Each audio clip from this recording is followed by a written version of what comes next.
Irmãos e irmãs, vamos a mais um momento da nossa liturgia da palavra, que é divulgada, que é veiculada, que é transmitida na Igreja Católica Apostólica Romana no mundo inteiro. Liturgia de 24 de outubro de 2020, sábado, 29ª semana do tempo comum. A cor dos paramentos litúrgicos é verde, e no rito da celebração temos o ofício do dia. Antífona da entrada. Clamo por vós, meu Deus, porque me atendestes. Inclinai vosso ouvido e escutai-me. Guardai-me como a pupila dos olhos. À sombra de vossas asas, abrigai-me. Salmo 16, versículos 6 e 8. Oração do dia. Deus eterno e todo-poderoso, dai-nos a graça de estar sempre ao vosso dispor e vos servir de todo o coração. Por nosso Senhor Jesus Cristo, vosso Filho, na unidade do Espírito Santo, assim seja. Primeira leitura, leitura da carta de São Paulo aos Efésios, capítulo 4, versículos do 7º ao 16. Irmãos, cada um de nós recebeu a graça na medida em que Cristo lhe a deu. Daí esta palavra, tendo subido às alturas, ele capturou prisioneiros e distribuiu dons aos homens. Ele subiu. O que significa isso, senão que ele desceu também às profundezas da terra? Aquele que desceu é o mesmo que subiu, mais alto do que todos os céus, a fim de encher o universo.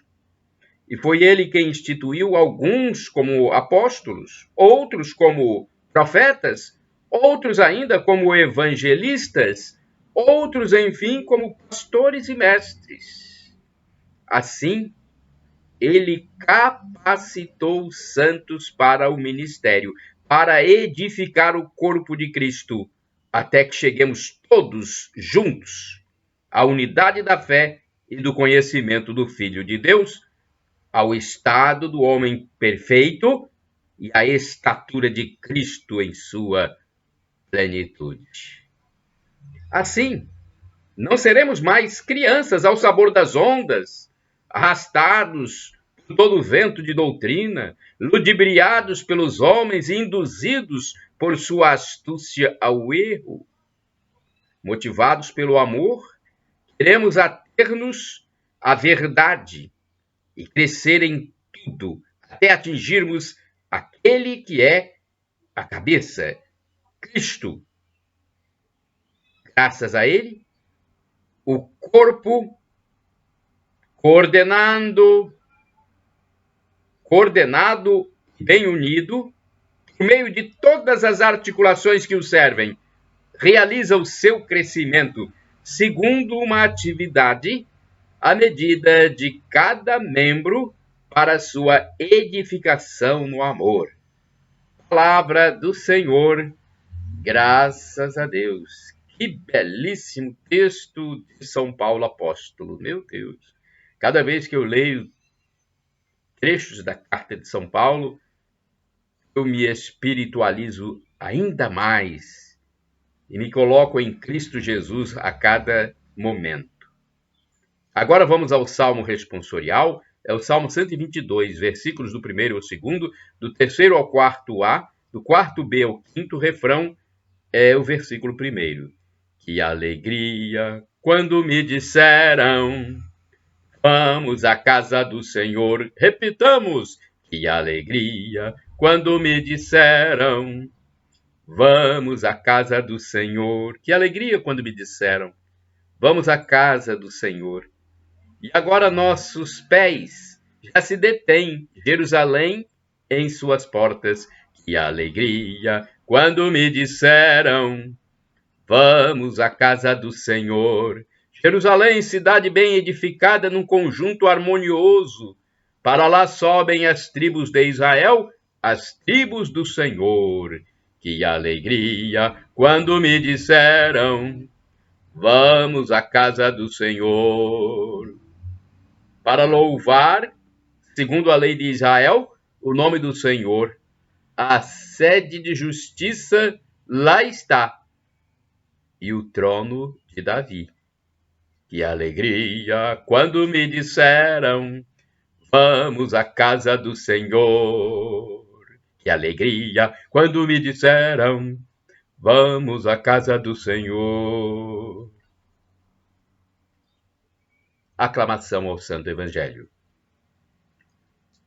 Aleluia, aleluia, aleluia, aleluia, aleluia, aleluia, aleluia, aleluia.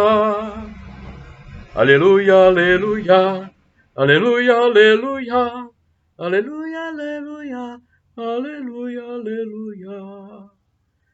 Não quero a morte do pecador, diz o Senhor, mas que ele volte, se converta e tenha vida. Não quero a morte do pecador, diz o Senhor, mas que ele volte, se converta e tenha vida. Profecia de Ezequiel, capítulo 33, versículo 11. Aleluia, aleluia, aleluia, aleluia, aleluia, aleluia, aleluia, aleluia, aleluia, aleluia, aleluia, aleluia, aleluia, aleluia, aleluia, aleluia. Evangelho de Jesus Cristo segundo São Lucas, capítulo 13, versículos do 1º ao 9. O Senhor esteja convosco, Ele está no meio de nós. Proclamação do Evangelho de Jesus Cristo segundo São Lucas. Glória a vós, Senhor. Naquele tempo, vieram algumas pessoas trazendo notícias a Jesus a respeito dos galileus que Pilatos tinha matado, misturando seu sangue com o dos sacrifícios que ofereciam. Jesus lhes respondeu: vós pensais que esses galileus eram mais pecadores do que todos os outros galileus por terem sofrido tal coisa? Eu vos digo que não. Mas, se vós não vos converterdes, ireis morrer todos do mesmo modo. E aqueles 18 morreram quando a torre de Siloé caiu sobre eles. Pensais que eram mais culpados do que todos os outros moradores de Jerusalém? Eu vos digo que não. Mas, se não vos converterdes, ireis morrer todos do mesmo modo. E Jesus contou esta parábola. Certo homem tinha uma figueira plantada na sua vinha. Foi até ela procurar figos e não encontrou. Então disse ao vinhateiro: já faz 3 anos que venho procurando figos nesta figueira e nada encontro. Corta! Por que ela está inutilizando a terra? Ele, porém, respondeu: Senhor, deixa a figueira ainda neste ano. Vou cavar em volta dela e colocar adubo. Pode ser que venha dar fruto. Se não der, então tu a cortarás. Palavra da salvação. Glória a vós, Senhor. Olha, vamos agora à reflexão, à interpretação do texto. É a liturgia comentada de Antônio Carlos Santini, liderança da comunidade católica Nova Aliança. Santini@novaalianca.com.br é o e-mail. Corta! Lucas 13, versículos do 1º ao 9. Cortar uma árvore é uma atitude radical. O dono da vinha parece violento. Parece que se cansou da esperança. Como conciliar esta parábola com a noção de um Deus misericordioso ao infinito? Joaquim, não sei se a pronúncia é essa, Joaquim, não sei. Joaquim Jeremias, exegeta alemão, então é Joaquim, Jeremias. Exegeta alemão nos ajuda a compreendê-la em seu contexto original. Começa por lembrar que a figueira faz sombra sobre a parreira, impedindo que as uvas amadureçam.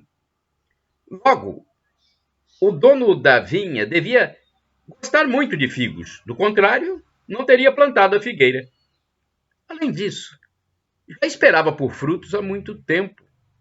Segundo a lei do Levítico, capítulo 19, versículos do 23 e seguintes, os frutos produzidos por uma árvore nova nos 3 primeiros anos de colheita, eram considerados incircuncisos, isto é, incircuncisos, impróprios para a alimentação. Olha, lei do Levítico.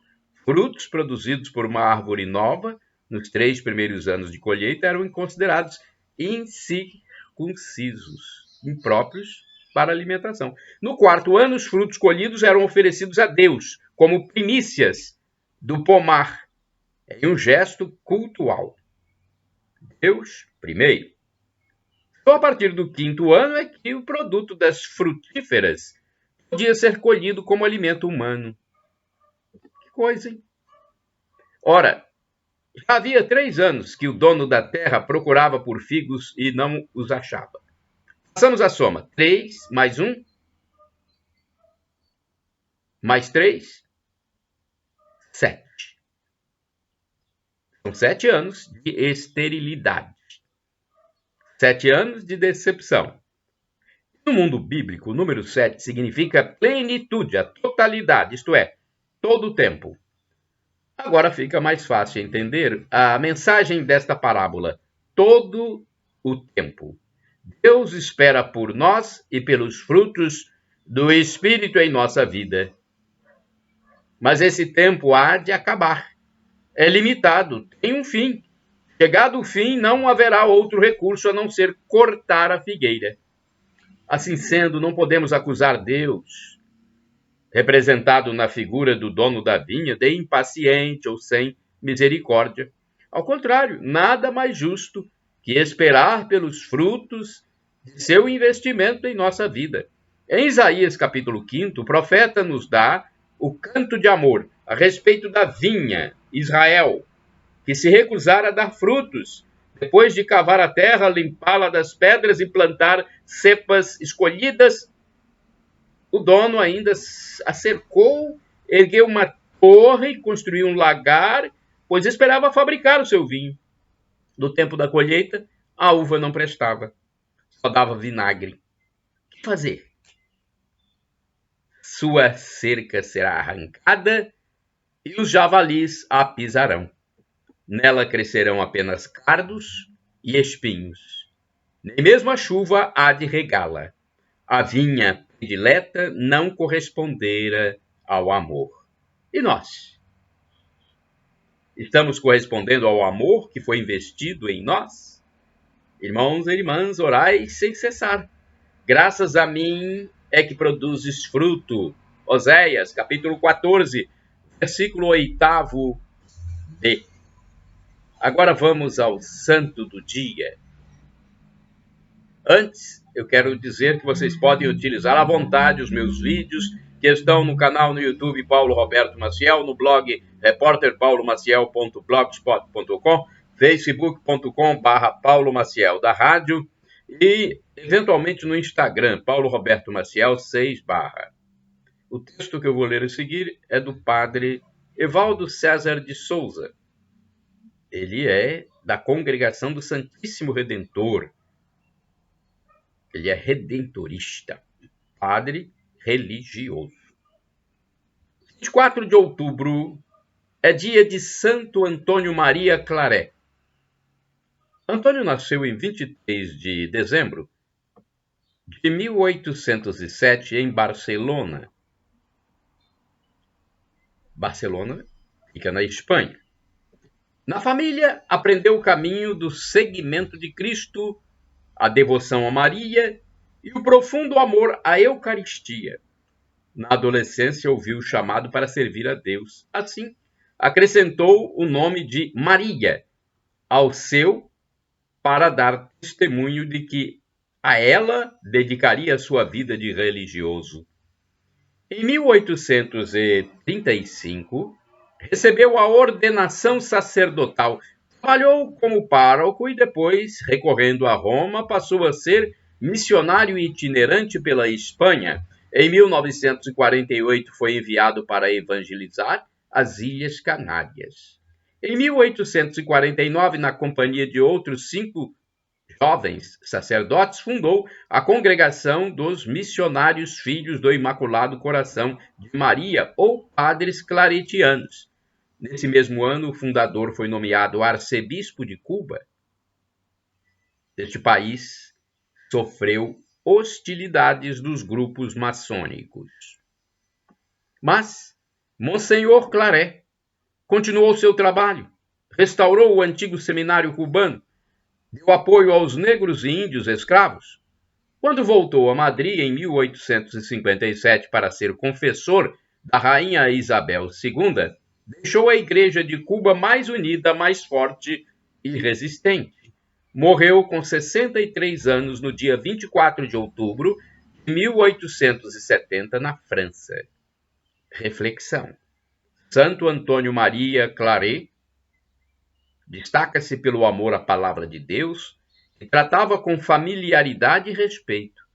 Ungido pelo Espírito Santo para evangelizar os pobres, é a palavra de Deus que configura sua personalidade no seguimento de Jesus e dos apóstolos. Em tudo, Antônio Maria Claret fazia a vontade de Deus com humildade e claridade. Oração, rezemos. Deus nosso Pai, Santo Antônio Maria Claret foi inflamado pelo fogo do vosso Espírito Santo. A todos procurou levar a mensagem do reino segundo as exigências de seu tempo. Senhor, saibamos nós também responder aos desafios de nosso tempo, extraindo do Evangelho a inspiração para nosso agir e pensar. Por nosso Senhor Jesus Cristo, vosso Filho, na unidade do Espírito Santo. Amém. Shalom Adonai, uma expressão hebraica que significa a paz do Senhor. El Shaddai, Deus onipotente, Deus todo-poderoso, ele proverá. E do aramaico, dialeto de Jesus, Maranatá, como dizem os católicos, com a tônica na última sílaba, ou Maranata, com a tônica na penúltima sílaba, como dizem os protestantes. O significado em português é o mesmo. Vinde, Senhor Jesus, um dia ele vai voltar. Creia em Jesus. Pratique a fé, esperança, o amor, caridade. E creia que Jesus é Deus no mistério da Santíssima Trindade, que é Pai, Filho e Espírito Santo. Shalom, a paz. Santo Antônio Maria Claret, rogai por nós.